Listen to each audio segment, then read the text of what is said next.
Hello friends, आज हम लोग ICSE board माझी मराठी स्टैंडर्ड 6 का लेसन नंबर 6 प्रखर राष्ट्रवादी अटल बिहारी वाजपेयी इसका एक्सप्लेनेशन स्टडी करेंगे। सरस्वतीचा वरद हस्त लाभलेल्या घराण्यात अटल बिहारी वाजपेयी यांचा जन्म सन 1925 मध्ये ग्वाल्हेर येथे झाला। तो सरस्वतीचा वरद हस्त, वरद यानी वरदान देने वाला, हस्त यानी हाथ, यानी सरस्वती के वरदान मिले हुए घराने में अटल बिहारी वाजपेयी का जन्म 1925 में ग्वालियर यहाँ हुआ। तो सरस्वती के वरदान से क्या मुराद है कि वो बहुत नॉलेजेबल घराना था, बहुत ज्ञान वाला घराना था। अटल जींचे वडील, आजोबा, पंजोबा काशीला जाऊन पंडित होऊन आले होते। तो अटल जी के जो फादर और ग्रैंडफादर और पंजोबा ग्रेट ग्रैंडफादर, ये सब काशी में जाकर वहाँ सीखकर पंडित होकर आए थे, इसीलिए सरस्वती का वरदान कहा, बहुत नॉलेजेबल घराना था। अटल जींचे वडील कवि, उत्कृष्ट वक्ते आणि देशभक्त होते। अटल जी के जो पिताजी थे वो कवि भी थे, पोएट भी थे, उत्कृष्ट वक्ते, बहुत अच्छे ओरेटर, बहुत अच्छे भाषण देने वाले और देशभक्त भी थे। हेच गुण अटल जींमध्ये उतरले होते। तो यही क्वालिटीज उनके पिताजी से अटल जी में भी आ गई थी। त्यांचे शिक्षण ग्वाल्हेर आणि कानपूरला झाले। उनका एजुकेशन पहले तो ग्वाल्हेर में जहाँ पैदा हुए थे और फिर बाद में हायर एजुकेशन कानपूर में हुआ।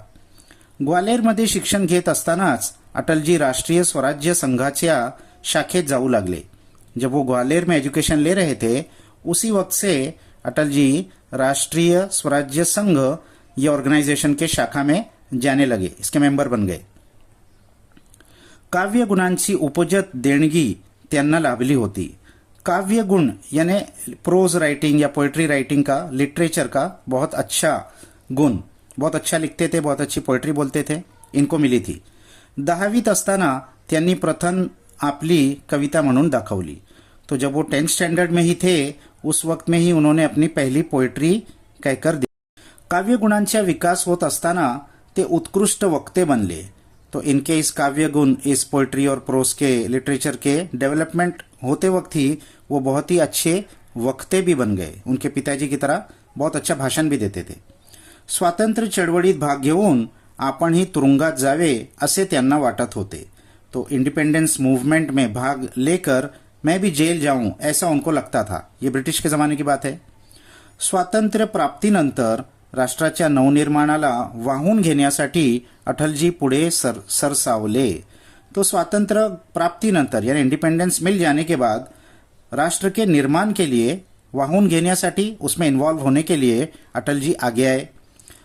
लोकांच्या मनात राष्ट्राभिमान, धर्माभिमान, राष्ट्रीय अस्मिता आणि सामाजिक बंधुभाव वाढवण्यासाठी, समाज जागृती करण्यासाठी अटलजीच्या संपादनाखाली राष्ट्रधर्म आणि त्यानंतर पज्वजन्य ही मासिके सुरू झाली।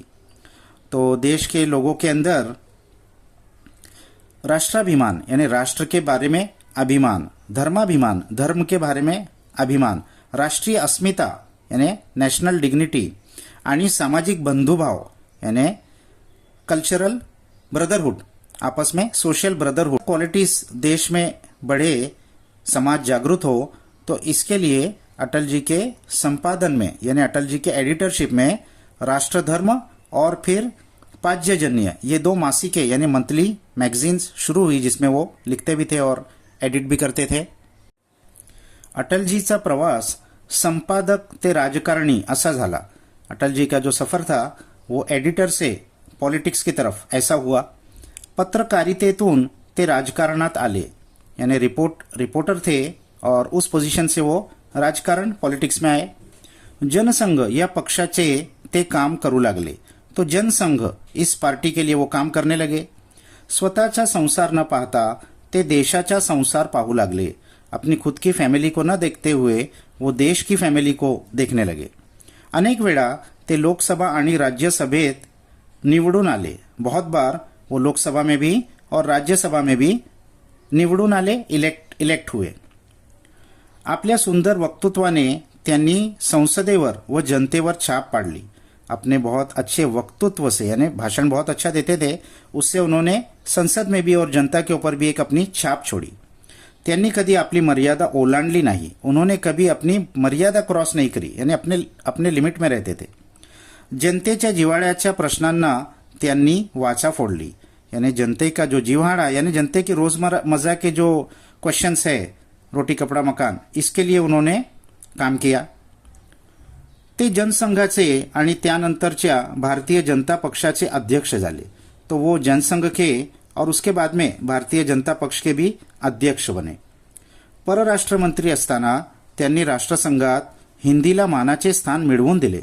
जब वो परराष्ट्र मंत्री यानी फॉरेन मिनिस्टर थे, उस जमाने में उन्होंने राष्ट्रसंघ league of Nations, United Nations, इसमें हिंदी को एक रिस्पेक्ट का टाइटल दिया. 1996 साली पंतप्रधान पद त्यांच्याकडे चालून आले. 1996 साल में प्राइम मिनिस्टरशिप उनके पास चलकर आई, यानी खुद उनको ऑफर दिया गया.